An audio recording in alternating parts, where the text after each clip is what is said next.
Okay, so here's an interesting phenomenon.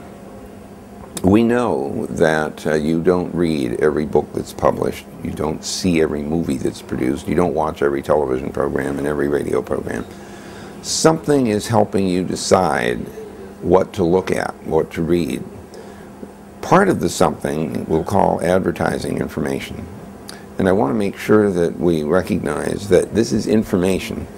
We call it advertising when we're not interested in it. When we're interested in it, it's information. What Google wants to do is to make sure that the information that you get that comes from advertising sources is interesting to you, not disinteresting. And so let's think now like a brand. The brand thinker says, well, I need to get in front of as many people as possible so they're aware of my existence and why my products and services should be attractive to them. But the way people filter their interests is to listen to what other people have to say, their friends, their families, teachers, and so on. So we need to take advantage of that filtering mechanism. And one way to do that is to make sure that the people whose opinions you listen to, that tell you what movies to watch or books to read or products to buy, know about my brand. Now, how do I go about doing that? Well, one way to do it is the traditional way of somehow plastering your logo up everywhere you possibly can. But that's a shotgun.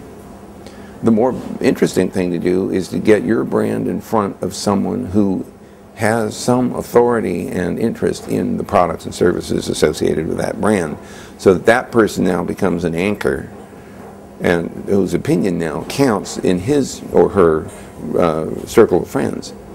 So we need to identify which people are the opinion makers in these various social groupings. And how can we do that?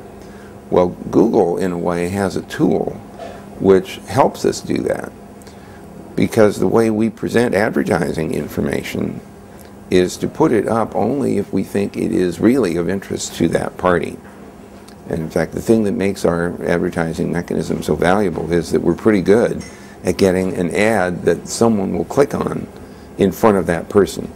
Their interest level is indicated by the fact they clicked on the ad. I'm not going to click on an ad I'm not interested in. That's advertising. If I click on it, it's information.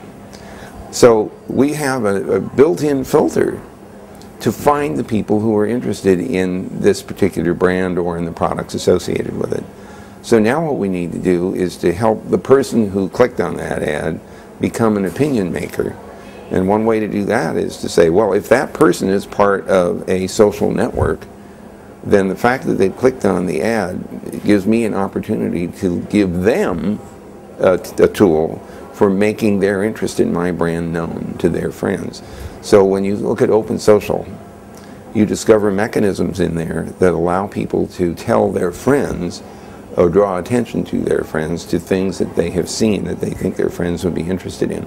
So the more we can facilitate that communication, the more powerful this particular method of spreading knowledge of brands is going to be.